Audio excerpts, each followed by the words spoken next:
أعوذ بالله من الشيطان الرجيم بسم الله الرحمن الرحيم وبه نستعين وهو خير المعين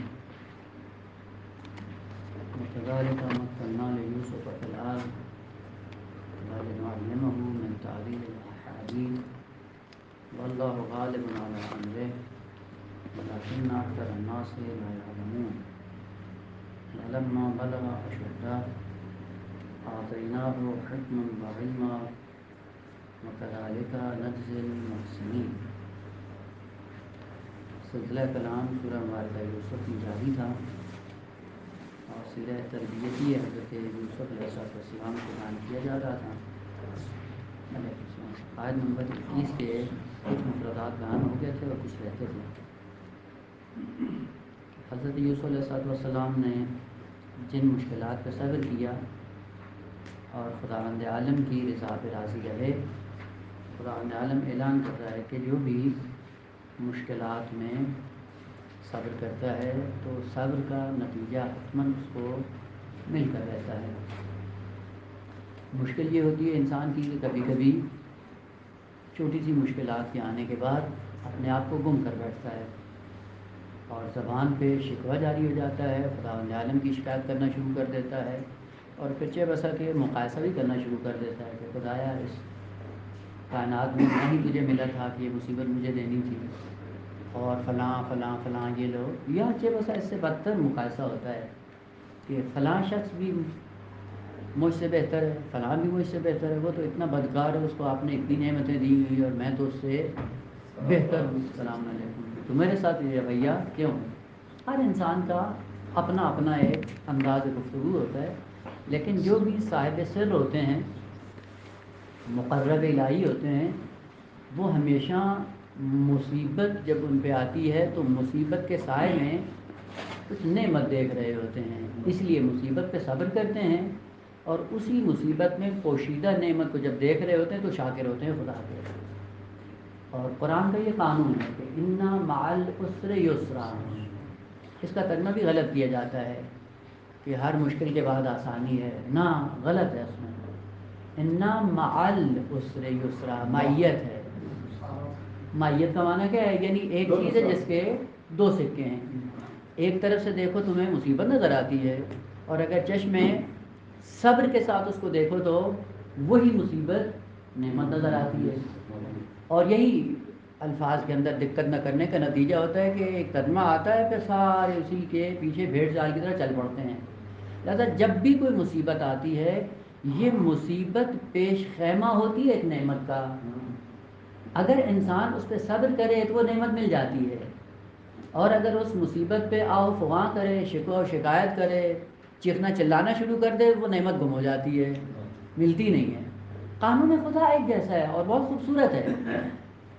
بزرگان اور وہ جو مراتب عالیہ تک پہنچے ہیں وہ کیوں پہنچے ہیں کہ دیکھیں عام انسان یہ ہوتا ہے، اگرچہ ایسا نہیں ہوتا، اکثریت اس سے مستثنیٰ ہے کہ جب مصیبت آئے تو اکثر تو ایسے ہیں کہ جو شور مچاتے ہیں، خدا کا گلہ اور شکوہ کرتے ہیں، کم ترین ایسے لوگ ہیں کہ جو صبر کرتے ہیں، لیکن ان سے بھی کم تر وہ افراد ہیں جو مصیبت پہ آپ کو شاکر نظر آئیں گے، اور یہ بہت مشکل ہے۔ آپ اپنی زندگی میں دیکھ لیں، کوئی نہیں ملے گا، لیکن ایسی ایسی تاریخ کے اندر شخصیات گزری ہیں کہ جیسے ہی مصیبت آتی ہے مصیبت کو نعمت دیکھتے ہوئے خدا کے شاکر نظر آتے ہیں۔ اب اندازہ لگا لیں اسی سے کہ میدان کربلا میں جناب زینب سلام اللہ علیہا جب آتی ہیں تو اپنے بھیا کے لاشے کے ٹکڑے اٹھا کر، آغا یہ تصور کرنا بہت مشکل ہے، ہم چونکہ نہیں ہیں اس درد سے آشنا نہیں ہیں اس لیے بڑی آسانی سے جملے زبان پہ لے آتے ہیں، ٹکڑے اٹھا کر اللہ کی بارگاہ میں کیا فرماتی ہیں؟ اللہم تقبل منا ھذا القربان۔ ایسی شاکر خاتون آپ تاریخ میں دکھا سکتے ہیں کہ اتنی مصیبت عظمیٰ کے بعد آپ کو شاکر نظر آئے؟ یہ دید کہاں اور وہ ان لوگوں کی نگاہ کہاں کہ جو جیسی مصیبت آتی ہے اس پہ شور مچانا شروع کر دیتے ہیں۔ یا جب کوفہ کے اندر پہنچتی ہیں تو وہ حرام زادے نے جب زخم میں زبان لگانا چاہا، ارأیت سن اللہ فیک، دیکھا خدا نے آپ کے ساتھ کیا کیا؟ وہیں پہ بی بی نے اپنے جلال کے ساتھ کہا خاموش ہو جاؤ، منہ بند رکھو، ما رأیت منہ الا جمیلا. یہ کیسی خاتون ہے؟ یہ وہ مردان الہی ہیں کہ جب مصیبت آتی ہے تو مصیبت نعمت کو اپنے ساتھ لے کے آتی ہے. اب یہ انسان پہ ڈیپینڈ کرتا ہے کہ مصیبت کے سائے میں نعمت کو دیکھتا ہے یا نہیں دیکھتا. اگر دیکھ رہا ہو اپنی زبان نہیں کھولتا ہے، جیسے کہ انبیاء کے نمونے اسی طرح سے تھے. حضرت ابراہیم کے امتحانات دیکھیں، مصیبت ہی مصیبت، اور ہر مصیبت پہ آپ کو صابر نظر آتا ہے. حضرت یوسف علیہ السلام کہیں پہ قرآن نے کوڈ نہیں کیا کہ جب کنویں میں پھینکے گئے کچھ کہا ہو، بردہ بنا کے بیچے گئے کچھ کہا ہو، عزیز مصر خرید کے لاتا ہے کوئی شکوہ کیا ہو، نہ. جبکہ وہ آ کے کہتا ہے اکرمی مثوا، اس کی اقامت گاہ کو کریمانہ انداز سے آمادہ کرو.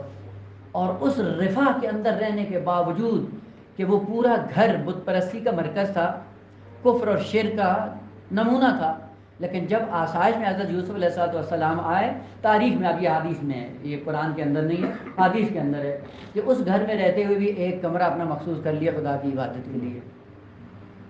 یہ کہاں سے انسان کو پتہ چلتا ہے کہ آقا اتنے حالات میں بھی انسان بدلتا نہیں ہے، یعنی راہ عبودیت کو چھوڑتا نہیں ہے. کنویں میں چلا جائے تو بھی عابد ہے، اور اگر زلیخا اور عزیز مصر کے دربار میں آ جائے تو بھی عابد ہے. یہ عبودیت کیسی نعمت ہے انسان کے اندر کہ البتہ عبودیت پہ پابند رہنا آسان نہیں ہے. وہ کئی لوگ ہیں جو مصیبت پہ آنے پہ عبودیت کا راستہ چھوڑ دیتے ہیں، اور کئی ایسے ہیں جو نعمتوں کے آنے کے بعد راہ عبودیت کو چھوڑ کر فاسد ہو جاتے ہیں.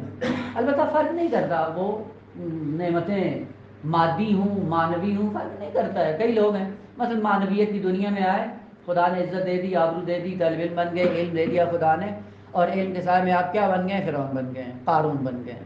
اب کسی کو ایک کلمہ بتاتے نہیں ہیں. کیوں کہ اگر ایک کلمہ بتا دیا تو کل کو ہمارا کیا بنے گا جی، یہ بات انہوں نے نقل کر دی. تو دیکھیں ہر انسان کی طبیعت میں ہے کہ جب رفاہ میں آتا ہے سب کچھ بھول جاتا ہے. یہ ہیں بندگان الہی کہ جب بھی مصیبت آتی ہے مصیبت کے سائے میں نعمت دیکھتے ہیں. یہی وجہ ہے کہ ان کے لیے صبر کرنا بڑا آسان ہو جاتا ہے. نمونے آئیں گے قرآن میں. اب میں قبل از وقت آپ لوگوں کا ٹائم نہیں لینا چاہ رہا کہ ان کی طرف اشارہ کروں کہ کس طرح سے خداوند عالم نے ان نمونوں کو قرآن میں ذکر کیا ہے کہ بسا مصیبت ہی مصیبت ہے، لیکن اسی مصیبت کے اندر ایک بہت بڑی نعمت پوشیدہ ہے جس کو وہ دیکھ نہیں رہے ہوتے، لہذا شکوہ شکایت زبان پہ آ جاتا ہے.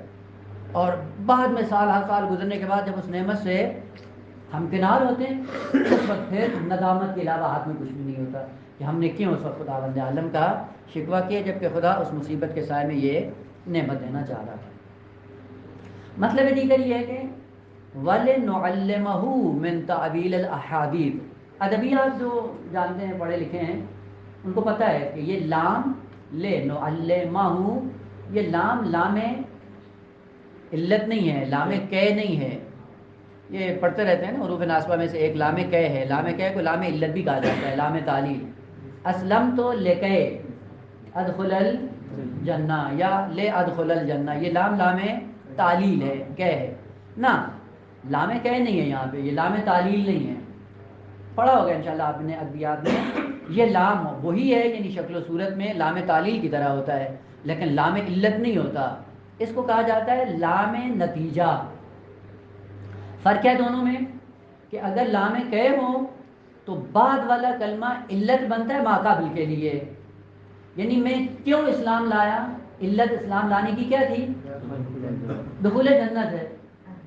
یہ لام تعلیل ہے. لیکن بس اوقات لام تعلیل نہیں ہوتا بلکہ کیا ہوتا ہے؟ لام نتیجہ اس کو کہتے ہیں. کیا مطلب؟ یعنی بعد والی چیز علت نہیں بن رہی ہوتی بلکہ وہ نتیجہ ہوتا ہے ماقابل کے افعال کا. یہ جو ماقابل میں سارا کچھ رونما ہوا، ان کے آثار اور نتائج کا مترتب ہوئے، نتیجہ یہ ہوا، نتیجہ یہ ہوا، بس یہ علت نہیں ہوتا. اب ترجمے میں کیا ہوگا؟ یعنی ہم نے مشکلات میں حضرت یوسف کو ڈالا تاکہ اس کو تعویل دیں، تعویل کا علم دیں. نہ، یہ ترجمہ غلط ہے. یعنی تعویل علم دینے کی خاطر ہم نے مشکلات میں ڈالا ہے، نہ یہ نہیں ہے، ترجمہ غلط ہے، کیونکہ یہ لام تعلیل کا ترجمہ بنتا ہے. ترجمہ حقیقت میں کیا بنتا ہے کہ چونکہ حضرت یوسف علیہ السلام نے متعدد مشکلات پہ صبر کیا، اس صبر کا نتیجہ یہ ہوا کہ ہم نے اس کو تعویل حدیث کا علم دے دیا. بس یہ لام نتیجہ ہے. یا اگر آپ صراحت کے ساتھ اس کو دیکھنا چاہیں تو اس میں ظاہراً اگر اشتباہ نہ کروں تو فرعون کی جہاں پہ داستان ہے وہاں پہ اس آیت کو بڑی خوبصورتی کے ساتھ قرآن نے ذکر کیا ہے. سورہ مبارکہ قصص آیت نمبر 8. فَالْتَقَطَهُ آل فرعون. فَالْتَقَطَهُ عرض کیا تھا پہلے، معنی کیا تھا لقطہ لام قاف تا، جہاں پہ انسانی بچہ گم ہو جائے اس کو لقطہ کہا جاتا ہے. البتہ بعض میں ہے کہ بعض اور کلمات ہیں کہ وہ الگ ہیں. جہاں پہ انسانی بچہ گم ہو جائے اسے لقیط عربی میں کہا جاتا ہے. فَالْتَقَطَهُ اس لقیط کو اٹھا لیا، یعنی حضرت موسیٰ جو پانی میں آ رہے تھے اور جیسے اس کے محل کے سامنے سے گزرتے ہیں، فَالْتَقَطَهُ پکڑ لیا انہوں نے، لے لیا، اٹھا لیا حضرت موسیٰ علیہ السلام کو. کیوں اٹھا لیا؟ لِيَكُونَ لَهُمْ عَدُوًّا وَحَزَنًا. اس لیے اٹھایا تھا کہ یہ دشمن ہے. اگر دشمن تھا تو اٹھایا کیوں؟ یہ دشمنی کی وجہ سے نہیں اٹھایا تھا، اٹھایا تھا محبت کی وجہ سے. بچہ ہے، بچہ بنا لیں گے، اپنا بیٹا بنا لیں گے. بس اٹھانے کی علت کیا تھی؟ اور تھی. لیکن بعد میں نتیجہ اس کا کیا نکلا؟ نتیجہ یہ نکلا کہ جب اس کو پالا پوسا بڑا کیا سارا کچھ تو وہ دشمن بن گیا. بس دشمن ہو کر ظاہر ہونا یہ کیا ہے؟ یہ اس لیے نہیں اٹھایا تھا کہ یہ دشمن ہے اور دشمن کو اٹھا کے پالتے پوستے رہو. اور یہی مشکل ہوتی ہے کہ چونکہ یہ لام ہے یعنی لام علت اور لام نتیجہ یہ دونوں ایک طرح سے ہوتے ہیں، خود سارے پھر اسی کو ترجمے کے اعتبار سے بھی غلط ترجمہ کرتے ہیں، جس کا نتیجہ یہ ہوتا ہے کہ بگاڑ وجود میں آ جاتا ہے. بس جب کہا جاتا ہے وَلِنُعَلِّمَهُ مِن تَعْوِيلِ الْأَحَادِيثِ، اس کا معنی یہ نہیں ہے کہ آپ اس لیے مشکلات میں ڈالتے ہیں کہ تعویل احادیث کا علم دینا ہے. نہ خیر، یہ ہماری بنا ہی نہیں ہے. بنا یہ کہ روال عادی کے حساب سے آپ زندگی بسر کرو. اگر آپ کی زندگی میں مشکلات آتی ہیں تو ان مشکلات کا نتیجہ کیا ہوگا؟ نتیجہ یہ نکلے گا کہ آپ اس پہ صبر کرو. اس صبر کا نتیجہ یہ ظاہر ہوگا کہ ہم تمہیں تعویل احادیث کا علم عطا کر دیں گے. بس وَلِنُعَلِّمَهُ قانون ہے کہ جو بھی مشکلات پہ صبر کرے گا یقیناً خداوند عالم احادیث کا تعویل احادیث کا علم عطا کر دے گا. البتہ ہر انسان کو اپنی اپنی ظرفیت کے مطابق علم دیا جاتا ہے. جس کا ظرف وسیع ہوگا اس کا ظرف اسی اعتبار سے بھرا جائے گا، اور جس کا ظرف کمتر ہوگا تو کمتر ظرف کے اندر کمتر ہی حقائق عالم آ کر سما سکتے ہیں.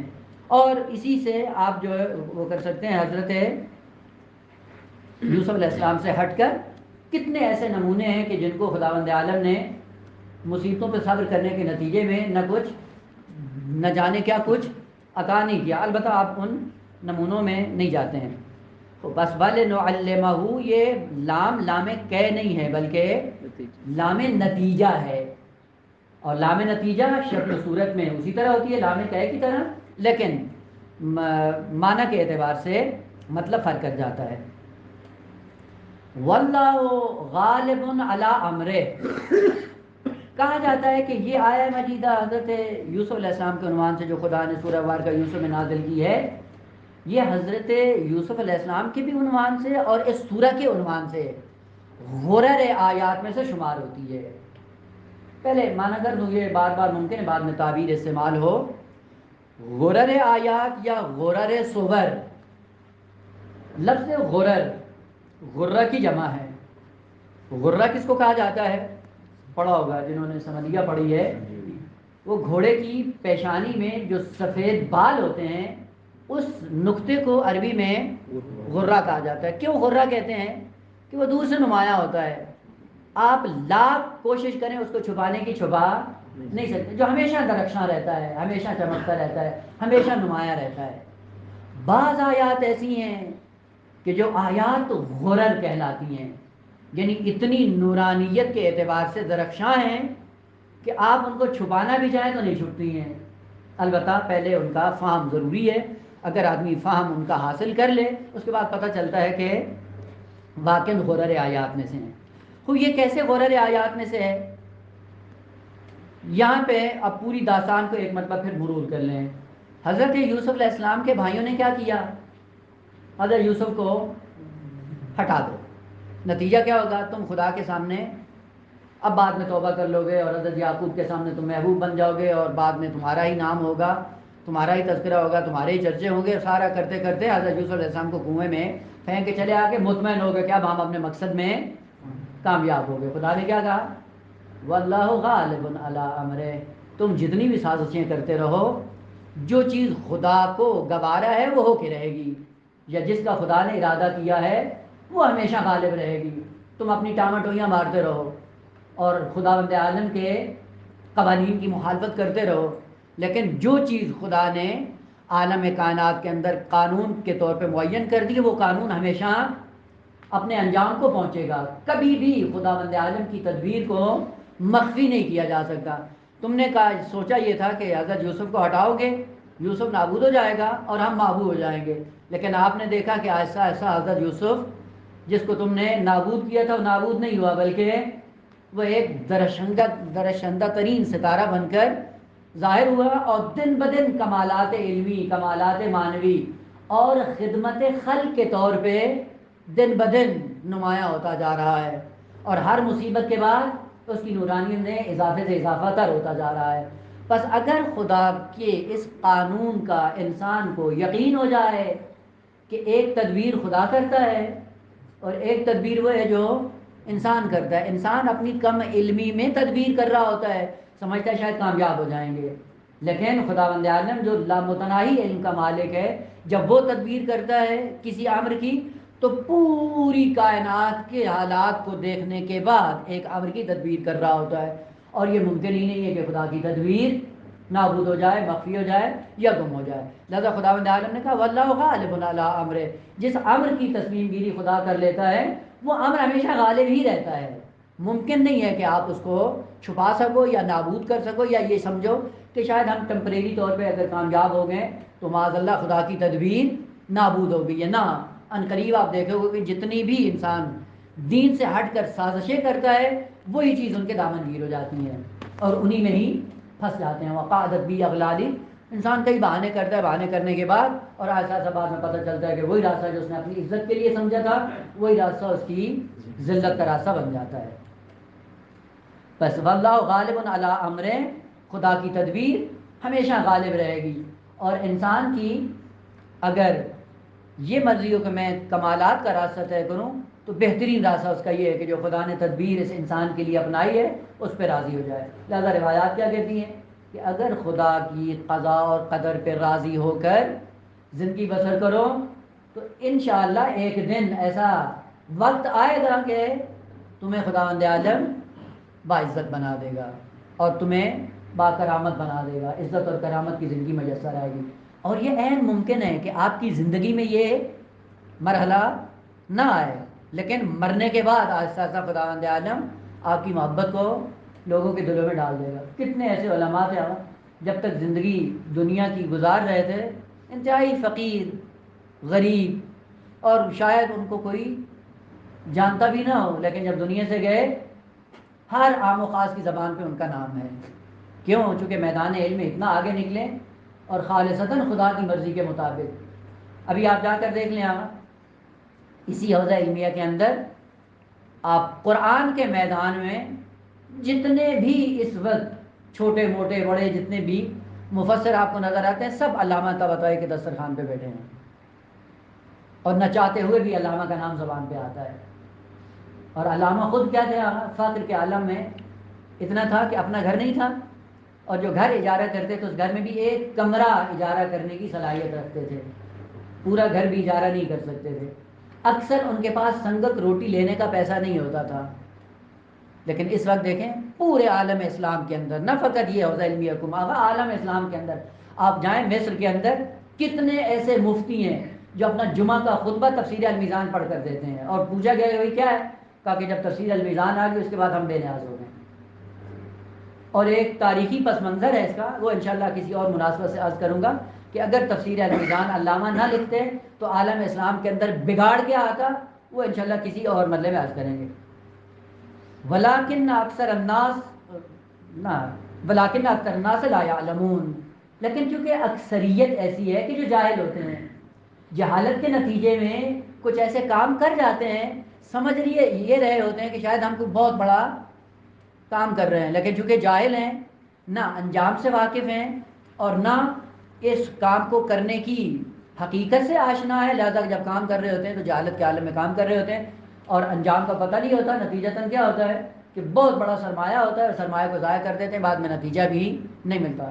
کتنے ایسے لوگ ہیں کہ جو بیت المال کو چپاول کرتے ہیں اور اپنے وہم و گمان میں کہتے ہیں کہ یہ کام کر لیں گے تو اچھا ہو جائے گا، بعد میں پتہ چلتا ہے کہ سرمایہ بھی گیا، وہ کام بھی نہیں ہوا۔ لیکن اگر خدا کی مرضی شامل حال ہوتی تو آپ بے شک 2% خرچ کرتے، لیکن خداوند عالم عزت دے دیتا۔ مجتہدی تہرانی مروم، تہران کے اندر چھوٹا سا مدرسہ بوسیدہ، چند میٹروں پر مشتمل ایک بلڈنگ، اور بوسیدہ بلڈنگ ابھی بھی جا کر تہران میں دیکھیں کوئی نہیں ہے، ہاں مدرسہ مربی، کوئی بڑی بلڈنگ نہیں ہے، اس کے اندر رہے، سال ہر سال تہران میں دین پہ خدمات حاصل کی، 4000 با اخلاق روحانی مبلغ آمادہ کر کے معاشرے کے ذریعے دنیا سے چلا گیا ہے۔ نام لینا بڑا آسان ہے، تعداد 4000 مبلغ با اخلاق با فہم با شعور دیندار تربیت کر کے دنیا سے گئے ہیں۔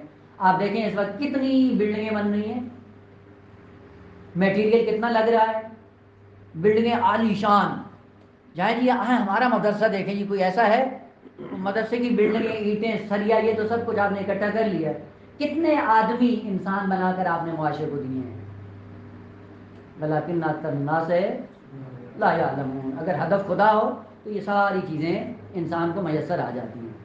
آیا عبادی ولما بلغ اشدہ آتیناہ حکما وعلما وکذالک نجزی المحسنین۔ بہت ہیں آیات خوبصورت۔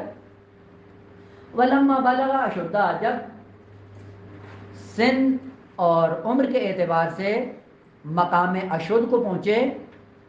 اشد ایک خاص مقام ہے جو انسان کی زندگی میں رونما ہوتا ہے۔ انسان شروع میں بچپنے میں بچہ ہے، پھر طفل ہے، طفل کے بعد جوان بنتا ہے، نوجوان ہوتا ہے، نوجوانی کے بعد جوانی ہے، پھر بڑھاپا ہے، شیخوخیت ہے، فرطوطیت ہے، یہ سارے ادوار انسانی زندگی میں رونما ہوتے ہیں۔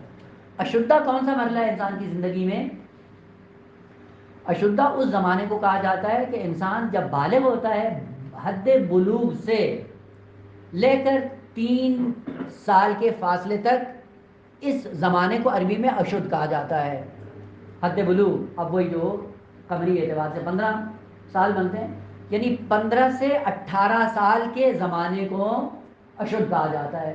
اور ہر انسان کی زندگی میں یہ خوبصورت ترین زمانہ ہوتا ہے انسان کی زندگی کا، کیونکہ ہر صلاحیت انسان کے اندر جو ہوتی ہے وہ اپنے عروج پہ ہوتی ہے، اپنے کمال پہ ہوتی ہے۔ اور اسی زمانے میں دیکھیں بچے اپنے آپ کو بڑا سنوارنا شروع کرتے ہیں، اپنے آپ کو مطرح کرنے کی خواہش پیدا ہو جاتی ہے، آئے دن نئے انداز سے بال سنوار رہے ہوتے ہیں اور آئے دن نئے انداز سے حرکتیں کر رہے ہوتے ہیں۔ یہ کیا ہے؟ وہ جب مقام اشد کو پہنچتا ہے تو اس کی خصوصیت یہ کہ فوراً اظہار کرنا اس کی طینت بن جاتی ہے، نمایاں کرتا ہے اپنے اوصاف کو۔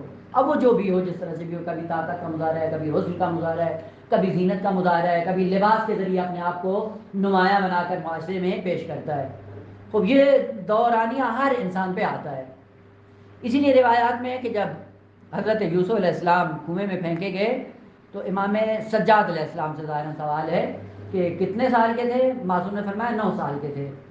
9 سال کی عمر میں کنویں میں پھینکے گئے، کنویں سے نکالے گئے، مصر میں بیچے گئے، مصر میں بکنے کے بعد اس عزیز مصر کے دربار میں آئے، گھر میں آئے، وہاں پہ پلتے رہے اور زلیخا اس کو پالتی رہی۔ اب ظاہر سی بات ہے یہ سارا زمانہ حضرت یوسف علیہ السلام کا اس عزیز مصر کی زوجہ کے سامنے گزر رہا ہے اور اسی کے زیر سایہ سب کچھ پروان چڑھ رہے ہیں، اور انہی کے سامنے ہی یہ زمانہ آتا ہے حضرت یوسف علیہ السلام کا، زمانہ اشد۔ اشد یعنی حد بلوغ، یعنی بالغ بھی اسی گھر میں ہوئے اور پھر حد بلوغ کے بعد 3 سال تک یعنی 18 سال کی عمر تک زلیخا کے سامنے رہے۔ خدا تعالیٰ فرماتا ہے کہ بلما بلغ اشدہ، جب مقام اشد کو پہنچے حضرت یوسف علیہ السلام تو کیا کیا ہم نے؟ آتیناہ حکما وعلما، ہم نے عطا کر دیا ان کو حکم اور علم، 2 چیزیں عطا کر دی۔ عجیب بات ہے کہ جو بھی بچہ مقام اشد کو پہنچتا ہے سب کوئی چیزیں مل جاتی ہیں؟ نہیں ملتی۔ کیوں نہیں ملتی ہیں؟ اس لیے کہ قانون خدا ہے، اس قانون پہ عمل کرو گے تو یہ ملے گا، اگر اس قانون پہ عمل نہیں کرے کچھ بھی نہیں ملے گا۔ وہ قانون کیا ہے کہ اگر مقام اشد کو پہنچنے کے لیے یا اس مقام تک جانے کے لیے اپنے آپ کو اگر آپ نے محفوظ رکھا، سفر عبودیت طے کیا، آہستہ آہستہ خدا کے قریب ہوئے، قربت اور عبودیت خدا کے سائے میں مقام اشد کو پہنچے گا، قانون یہی ہے کہ آتینا حکمم و علما، ہم سب کچھ عطا کر دیں گے۔ لیکن ضرورت اس بات کی ہے کہ اس سے پہلے والا زمانہ جو آپ نے گزارا ہے وہ کس طرح گزارا ہے۔ اگر انسان لاابالی بن کر زندگی بسر کرے اور کہے جب مقام اشد کو پہنچے تو یہ سارے کمالات مل جائیں، نا، یہ قانون نہیں ہے اور ممکن بھی نہیں ہے۔ اور چونکہ ان حقائق سے ہم غافل ہیں، جاہل ہیں، اس لیے ہماری زبان پہ اعتراض ہوتا ہے کیا کہ جی فلاں کو خدا نے نبی بنا دیا، ہمیں کیوں نہیں بنایا؟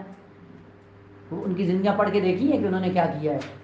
آپ نے بھی زندگی گزاری، انہوں نے بھی زندگی گزاری ہے۔ تو جب ان کی زندگی گزرتی ہے اگر وہ مکان شرک آلود میں بھی آتے ہیں تو اپنے لیے عبودیت کو طے کرنے کے لیے ایک جگہ معین کر دیتے ہیں۔ ہماری زندگی میں ہے ایسا، ہمارے لیے پاک و پاکیزہ مکان آمادہ کیا جاتا ہے، اٹھ کر توفیق حاصل نہیں ہوتی کہ 2 رکعت نماز شب کی پڑھ لے، نہ کفر ہے، نہ شرک ہے، نہ کچھ بھی نہیں ہے، سارا پاک و پاکیزہ انتظام ہے خداوند عالم نے کیا ہوا ہے۔ اور اس پاک و پاکیزہ ماحول میں بھی ہم سے یہ کام نہیں ہوتا ہے کہ ایک دن اٹھ کے نماز شب پڑھ لیں۔ تو یہ نماز شب نہ پڑھنے کے بعد پھر توقع کیا ہوتی ہے؟ جی ہم بھی 18 سال کو پہنچ گئے، یوسف بھی پہنچ گئے، ان کو خدا نے حکم اور علم دے دیا اور ہمیں نہیں دیا۔ کیوں نہیں دیا؟ کیونکہ یہ خدا کی مرضی ہے۔ یہ ذہن میں رکھ لیں کہ خدا سے کمالات کو لینے کے لیے جو خدا نے قانون مقرر کیا ہے وہ یہ ہے کہ اگر قابل میں قابلیت ہوگی تو فاعل اپنا کمال دے دے گا، اور اگر قابل میں قابلیت نہیں ہوگی تو خداوند عالم عطا نہیں کرے گا۔ مثلا فرض کریں ایک گلاس پڑا ہے اور اس کی ظرفیت مثلا فرض کریں 1 پاؤ ہے یا 1 لیٹر اس میں آ سکتا ہے، 5 لیٹر آپ اس میں ڈال سکیں گے؟ 5 لیٹر اس میں نہیں آئے گا، کیوں؟ چونکہ ظرفیت 1 لیٹر کی ہے، اور ایک ایسا ظرف ہے جس کی ظرفیت واقعاً 5 لیٹر ہے، تو اس میں کتنا پڑے گا؟ 5 لیٹر ہی پڑے گا۔ بس پتہ چلتا ہے کہ قانون خدا ہے کہ جس قسم کی ظرفیت بناتے رہو گے اسی اعتبار سے مصروف تمہارا بھرتا رہے گا۔ بس خداوند عالم کے ہاں بخل نہیں ہے، لیکن خداوند عالم ظرف کے مطابق مصروف کو دیتا ہے، جتنا جتنا ظرف پڑتا جائے گا ویسے ویسے مصروف آتا جائے گا۔ لہذا امیر المومنین کی تعبیر کے مطابق معصوم کیا فرماتے ہیں؟ الا بقدر القد قد تنقسم المعالی، الا آگاہ رہو، بقدر القد، کاف کشش والا دال، قد کسے کہتے ہیں؟ زحمت، کوشش، مشقت، رنج، دکھ، درد۔ الا بقدر القد، تکلیفات اور دکھ اور رنج کی مقدار کے مطابق درجات تقسیم ہوتے ہیں۔ جو جتنا دکھ اور رنج میں صبر کرتا ہے اتنا ہی علو اور معالی کے درجات کو طے کرتا ہے۔ تو یوں نہیں ہے کہ ہمیشہ ہم مرفع بھی درد رہیں، ہمیشہ آسائش میں رہیں، ہمیشہ نعمات میں پلتے رہیں اور کہیں کہ کمالات تک پہنچ جائیں گے۔ نا، آپ دیکھ لیں کہ وہ افراد جو مالدار گھرانوں میں بچے پلتے ہیں نہ جسمانی طور پہ مضبوط ہوتے ہیں نہ کمالات علمی کے حوالے سے مضبوط ہوتے ہیں، انتہائی نکمے ہیں۔ وہ آغا کی تعبیر کے مطابق، مدرس افغانی مرحوم کی تعبیر کے مطابق، تو ان سے کسی نے پوچھا یہ آغا زادے کون ہوتے ہیں؟ پتہ ہے نا آغا زادے؟ تو باپ مجتہد ہوتا ہے، عالم ہوتا ہے، فقیہ ہوتا ہے، آغا، اور جب بیٹا ہوتا ہے تو وہ آغا زادہ کہلاتا ہے۔ کہا آغا زادے کیا ہوتے ہیں؟ انہوں نے جامع اور معنی تعریف بیان کی۔ کہا آغا زادے کتاب فروش ہوتے ہیں۔ وہ کیسے ہے؟ کہا کہ باپ ساری زندگی زحمت کرتا ہے، کتابیں اکٹھی کرتا ہے، دین پڑھتا ہے، پھیلاتا ہے، اور جب وہ مر جاتا ہے تو اس میں کتابیں ملتی یہ بیچ کر کھاتے ہیں۔ البتہ اب تو کتابیں بیچنے کی ضرورت نہیں پڑتی، وہ والد اتنے چھوڑ کے جاتا ہے کہ زندگی بھر پھر وہ نسل میں بیت المال چلتا رہتا ہے۔ ولما بلغ اشدہ، مقام اشد کو پہنچنے کے لیے دکھ اور درد کو سہنا پڑتا ہے۔ تو حضرت یوسف علیہ السلام نے 9 سال سے لے کر وہ 18 سال کی عمر میں جب پہنچے ایک لمحہ خدا سے غافل نہیں ہے۔ آئے گی انشاءاللہ وہ آیات اور وہاں پہ انشاءاللہ عرض کریں گے، ترجمے کے اعتبار سے مشکل ہے، اس وجہ سے آ کے پھر دامن نبوت کو آلودہ کر دیتے ہیں۔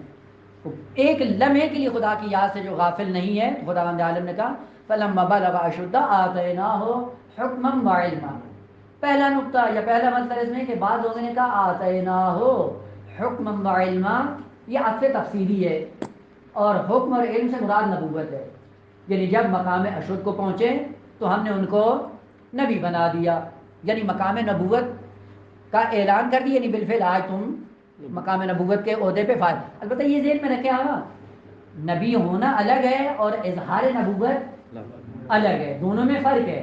ممکن ہے ایک نبی بچپن سے نبی ہو، لیکن اظہار نبوت کے لیے خاص موقع کی تلاش کی ضرورت ہوتی ہے، جب وہ خاص موقع پہ پہنچتا ہے تب خداوند عالم کی طرف سے آتا ہے کہ آج کے بعد بالفعل اپنی نبوت کا اعلان کر دو، اظہار کر دو۔ مثلا پیغمبر اسلام کے لیے تھا کہ 40 سال میں جب پہنچے، ایک زمینہ فراہم ہو گیا مکہ کی سرزمین پہ، خداوند عالم نے اعلان کر دیا کہ آج کے بعد اپنی نبوت کو علنی کر دو، اظہار کر دو۔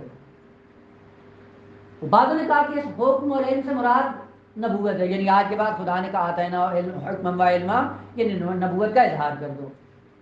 تو اولاً یہ احتمال یا یہ قول اصل عقل سے بعید ہے، اور بہت اس کا کیا ہے کہ جب حکم نبوت آئے یا مقام نبوت کے اظہار کی نوبت آئے تو اس کے بعد سے پہلا جو سلسلہ ہوتا ہے نبی کے لیے وہ شریعت کا نزول ہوتا ہے۔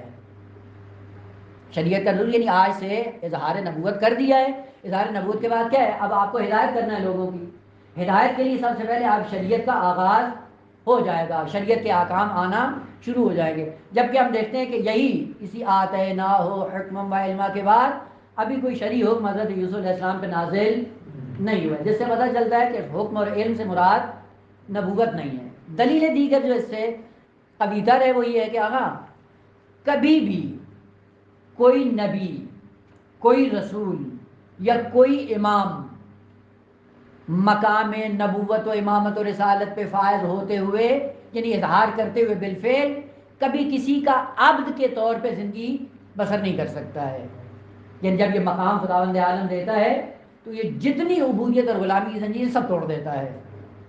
جبکہ یہاں پہ حضرت یوسف علیہ السلام ابھی بے عنوان بردہ ہی صحیح، لیکن ہے ابھی عنوان غلامی کا موجود ہے، اور کافر کی اس میں شہنشاہی میں زندگی بسر کر رہا ہے جو سازگار نہیں ہے مقام نبوت کے ساتھ۔ بس اگرچہ نبی ہو، خدا کے علم میں ہے، سارا کچھ ہے، لیکن اظہار نبوت اس سے مراد نہیں۔ پس آتینا ہو حکم و علما سے مراد نبوت نہیں ہے، پھر کیا ہے؟ دیکھیں دو مطلب ہیں، ایک ہے علم اور ایک ہے حکمت۔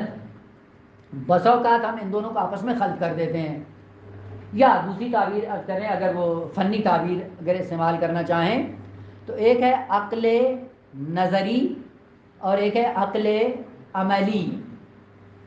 عقل نظری کا بھی کچھ ہیتا ہے، کچھ کام ہے، اور عقل عملی کا الگ اپنا ہیتا ہے، کار ہے۔ عقل نظری کو عربی میں علم کہا جاتا ہے، حکمت کو عقل عملی کہا جاتا ہے۔ اب اس مطلب کو بیان کرنے تھوڑا سا مقدمہ اگرچہ پہلے شاید اشارہ ہو چکا ہو، وہ یہ ہے کہ اگر دیکھیں انسان کی اپنی یہ ساخت، واقعاً کبھی کبھی انسان کو ہوتا ہے کہ من عرف نفسہ فقط عرف ربہ، واقعاً اس مختصر سے ڈھانچے کو پہچاننے کی ضرورت ہے۔ اگر یہ مختصر سا ڈھانچہ انسان کو سمجھ میں آ جائے، آپ یقین جانیں کہ پورا دین بغیر کسی زحمت کے انسان کو دو اور دو چار کی طرح سمجھ میں آ جاتا ہے۔ انسان کا ایک ڈھانچہ یہ مختصر بدن، اور ایک حقیقت کیا ہے ہماری روح۔ آپ قوانین کے اعتبار سے دیکھ لیں، جو قانون انسانی جسم کا ہے وہی قانون انسانی روح کا ہے، نالم بالنال، ذرہ برابر فرق نہیں ہے۔ یعنی جو آثار اور وہ جو خصوصیات بدن انسانی میں رونما ہوتی ہیں بے عین ہی وہی خصوصیات روح انسانی میں رونما ہوتی ہیں، ذرا برابر فرق نہیں کرتا۔ مثلا ایک نمونہ اس کا پہلے یاد کر دوں پھر بات کو آگے بڑھاتے ہیں۔ دیکھیں کبھی کبھی بدن انسانی مریض ہو جاتا ہے، مریض ہونے کے بعد دو صورتیں اس بدن میں ظاہر ہوتی ہیں۔ پہلی صورت یہ ہے کہ یہ بدن جب مریض ہوتا ہے تو اچھائیوں کو برائی سمجھنا شروع کر دیتا ہے، یہ ایک حالت انسانی جسم میں پیدا ہوتی ہے۔ مریض ہوا، مریضی کے نتیجے میں کیا ہوا ہے، اچھی چیز کو برا دیکھتا ہے، یہ ایک قسم کی مرض ہے جو بدن انسانی میں ظاہر ہوتی ہے۔ مثلا بخار ہو، نزلہ زکام ہو، بہترین کھانا انسان کو اچھا نہیں لگتا ہے، تو اس کا مطلب ہے کھانے میں کوئی مشکل ہے یا جسم انسانی میں مشکل ہے؟ جسم میں مشکل ہے، جسم مریض ہے، تو اس مرض کا نتیجہ کیا ہے کہ ایک اچھی چیز کو برا دیکھ رہا ہے. بس یہ ایک قسم کی مرض ہے جسم کے اندر کہ اچھائی کو برائی کے طور پہ دیکھتا ہے. یہ بدن کی خصوصیت ہے. اسی لیے جو نہج البلاغہ میں یا غرر میں امیر المومنین علیہ الصلوۃ والسلام سے نقل ہوا ہے کہ الحق کو مرن، حق کڑوا ہوتا ہے. وہ اگر حق کڑوا تو کوئی لے گا؟ وہ کوئی نہیں لے گا. وہ ادھر سے کیوں کہتے ہو کہ حق کیا ہے؟ احلا من الاصل، شہد سے بھی زیادہ شیرین ہے. تو پھر اس کو کڑوا کیوں لگتا ہے؟ کیونکہ خود مریض ہے. کیونکہ مریض ہے اس لیے حق اس کو کڑوا لگتا ہے. لیکن جناب قاسم 13 سالہ ہے، لیکن جب موت کی بات آتی ہے تو پوچھتے ہیں چچا کہ کیف الموت عندک، کیا فرماتے ہیں؟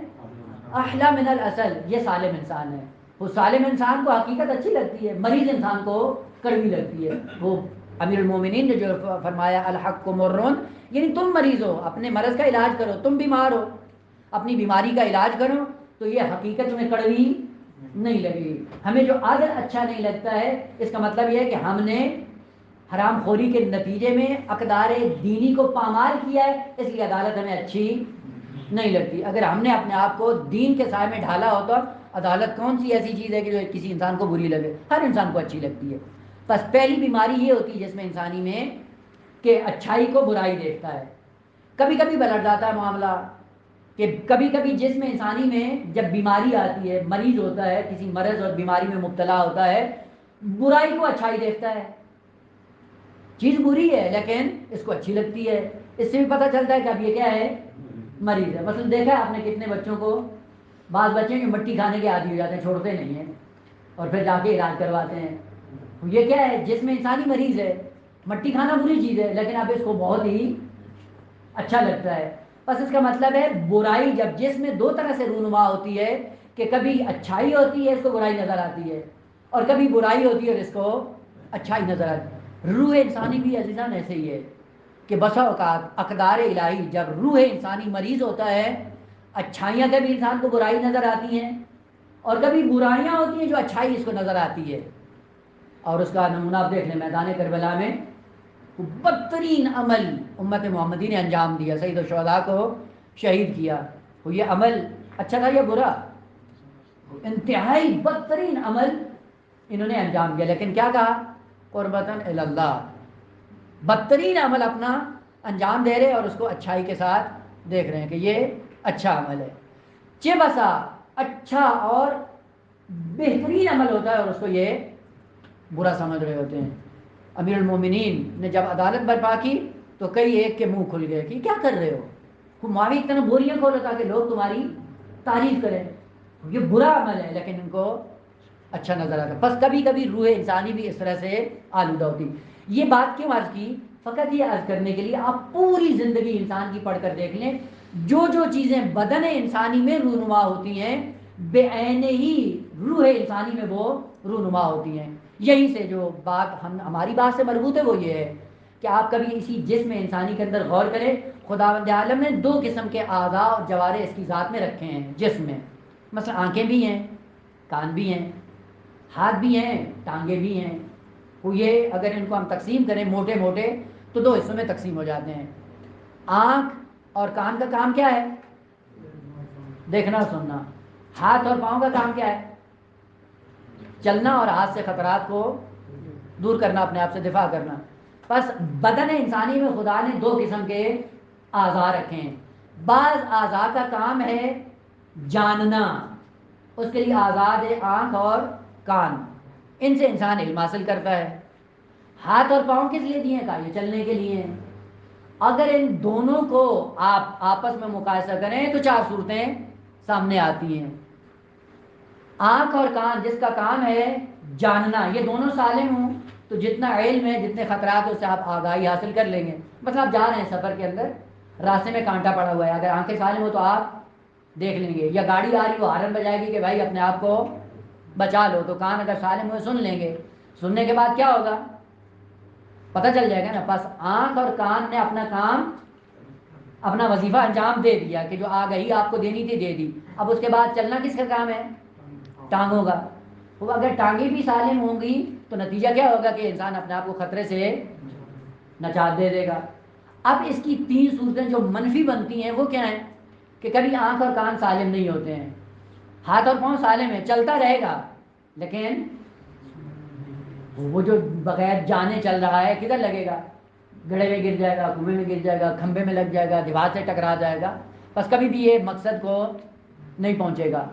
لیکن برعکس کر لیں کہ آنکھیں اور کان سالم ہیں لیکن پاؤں اپاہج ہے، ویل چیئر ہے، وہ آنکھ سے دیکھ رہا ہے سانپ آ رہا ہے لیکن حرکت کرنے کے قابل نہیں ہے، حرکت کر لے گا کبھی بھی حرکت نہیں کر سکے گا۔ اور بدترین حالت چوتھی حالت ہے، وہ کیا ہے کہ ہر دو مفلوج ہو جائے، نہ آنکھیں ہوں نہ کان ہوں اور نہ ہاتھ ہوں نہ پاؤں، یعنی جن کا کام میدان عمل میں انسان کو محفوظ کرنا ہے وہ بھی مفلوج، اور جن اعضاء کا کام مقام علم میں اس کو آگہی دینا تھا وہ بھی مفلوج۔ یہ کیا ہوگا؟ یہ بلہم ازل کا مصداق ہے۔ یہ 4 صورتیں جو انسانی جسم کو محفوظ کرنے کے لیے خدا نے انسان کے اندر رکھی ہیں، اس میں ایک صورت ہے جو آپ کو مقصد تک پہنچائے گی، اور وہ کیا ہے کہ دونوں سالم ہوں، علمی اعضاء بھی سالم ہوں، عملی اعضاء بھی سالم ہوں، علمی اعضاء اپنا کام کر رہے ہوں اور عملی اعضاء اپنا کام کر رہے ہوں، تو یہ بدن انسانی کیا ہوگا؟ محفوظ رہے گا۔ روح انسانی کی بھی 4 صورتیں ہیں، یعنی روح انسانی میں ہمارے اندر خدا نے 2 طاقتیں رکھی، ایک کا نام ہے عقل عملی اور ایک کا نام ہے عقل نظری۔ عقل نظری کا کام کیا ہے؟ آگہی دینا۔ آپ جائیں حوزے میں پڑھیں، عقل اور شعور اس لیے دیا ہے علم حاصل کرو، تعلیم کے میدان میں اپنے آپ کو آگے پہنچاؤ۔ وہ عقل عملی سے کیا کرنا ہے؟ اس کے مطابق عمل کرنا ہے۔ اگر عقل نظری نے جو کچھ جانا اور عقل نظری نے آپ کو اس علم پہ اکسا کر میدان عمل میں لا کھڑا کیا تو کیا بن جائیں گے؟ عالم ربانی۔ اور ایک ہی صورت ہے عالم بننے کی، عالم ربانی، کہ عقل نظری بھی کام کر رہی ہو اور عقل عملی بھی کام کر رہی ہو، تب تو بنیں گے عالم ربانی۔ اور اگر یہ حالت نہ ہوئی تو پھر کیا ہوگا؟ یعنی عقل نظری ہے، علم بہت حاصل کیا ہوا ہے، میدان عمل میں کچھ بھی۔ کتنے ہم ایسے ہیں نہیں پتہ کہ غیبت حرام ہے؟ پتہ ہے یا نہیں ہے؟ عقل نظری کام کر رہی ہے، جھوٹ حرام ہے یا نہیں ہے؟ تہمت حرام ہے یا نہیں ہے؟ خیانت حرام ہے یا نہیں ہے؟ دوسروں کے مال کو چپاول کرنا حرام ہے یا نہیں ہے؟ پتہ ہے یا نہیں ہے؟ تو مقام عمل میں کیوں نہیں آتے ہیں؟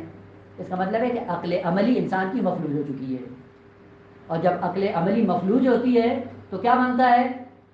عالم نما، عالم ربانی نہیں، عالم نما ہے یہ انسان۔ اور ابھی پیغمبر اسلام کی تعبیر کے مطابق یہ عالم متحقق ہے، یعنی بد عمل عالم، اور بد عمل عالم فقط خود کو نقصان نہیں پہنچاتا بلکہ پوری قوموں کو اپنے ساتھ جہنم میں لے کے جاتا ہے، یعنی اس کا نقصان بھی کمتر نہیں ہے۔ بس اگر عقل نظری کام کر رہی ہو اور عقل عملی کام نہ کر رہی ہو تو وہاں پہ انسان مفلوج ہو جاتا ہے۔ خوب آپ اس کو نصیحت کریں کہ یار غیبت یہ ہوتی ہے، جھوٹ وہ ہوتا ہے، وہ کیا کہے گا؟ میں تم سے بہتر جانتا ہوں، کوئی آیت پڑھو وہ 10 پڑھے گا، اصطلاحات اتنی ہوتی ہے، آپ ایک پڑھو وہ 10 پڑھتا ہے۔ تو مقام عمل کیوں نہیں ہوتا؟ مقام عمل میں شیطان کے ہاتھوں اسیر ہو چکا ہوں، عقل عملی میری کسی کے ہاتھوں اسیر ہو چکی ہے، جب اسیر ہو جائے تو وہ کام نہیں کر رہی ہے۔ دوسری حالت کیا ہے کہ عقل نظری بہت کام کرتی ہے لیکن عقل نظری مفلوج ہے، میدان عمل میں بہت زیادہ عمل کرتا ہے، نمازوں پہ نمازیں پڑھے جا رہا ہے، روزوں پہ روزے رکھے جا رہا ہے، سب کچھ کرتا جا رہا ہے، لیکن معرفت دینی نہ ہونے کے نتیجے میں یہ ٹکریں مارنا کس کے لیے ہیں؟ کوئی فائدہ نہیں ہے۔ اور نہج البلاغہ کی تعبیر کے مطابق کتنے ایسے لوگ ہیں کہ جن کا رات بھر جاگ کر عبادتیں کرنا اس شخص کی نسبت جو یقین کی نیند سو رہا ہے وہ نیند اس سے کہیں افضل ہے۔ کیوں؟ یعنی اس کا ایک سلسلہ کام کر رہا ہے عقل عملی کا، عقل نظری کیا ہے؟ مفلوج ہے، یعنی دین کی معلومات نہیں ہے، جس طرح کہ خوارج بہترین نمونہ ہے اس کا۔ عقل عملی میں ماتھے پہ محراب پڑے ہوئے تھے بدبختوں کو نماز شب کے نتیجے میں، اور معرفت میں کیا ہے؟ عیسائی کیا ہے؟ وہ کیا ہے؟ اس کا خون مال جان محفوظ ہے، لیکن شیعہ علی وہ معذور الدم ہے، اور اتنا معذور الدم ہے کہ اصلاً خاتون حاملہ ہے، اس کا پیٹ چاہ کر کے اس بچے کو ذبح کر دے، کیوں؟ چونکہ یہ علوی ہے، یہ ہے خارجی۔ خارجی کون ہوتا ہے؟ کہ جس کی عقل عملی کام کرتی ہے لیکن عقل نظری میں صرف مفلوج فلاحی سزا ہے۔ اور بدترین حالت کیا ہے کہ دونوں کام نہ کر رہی ہوں، وہ جب دونوں کام نہیں کرتی ہیں تو کچھ بھی نہیں ہوتا۔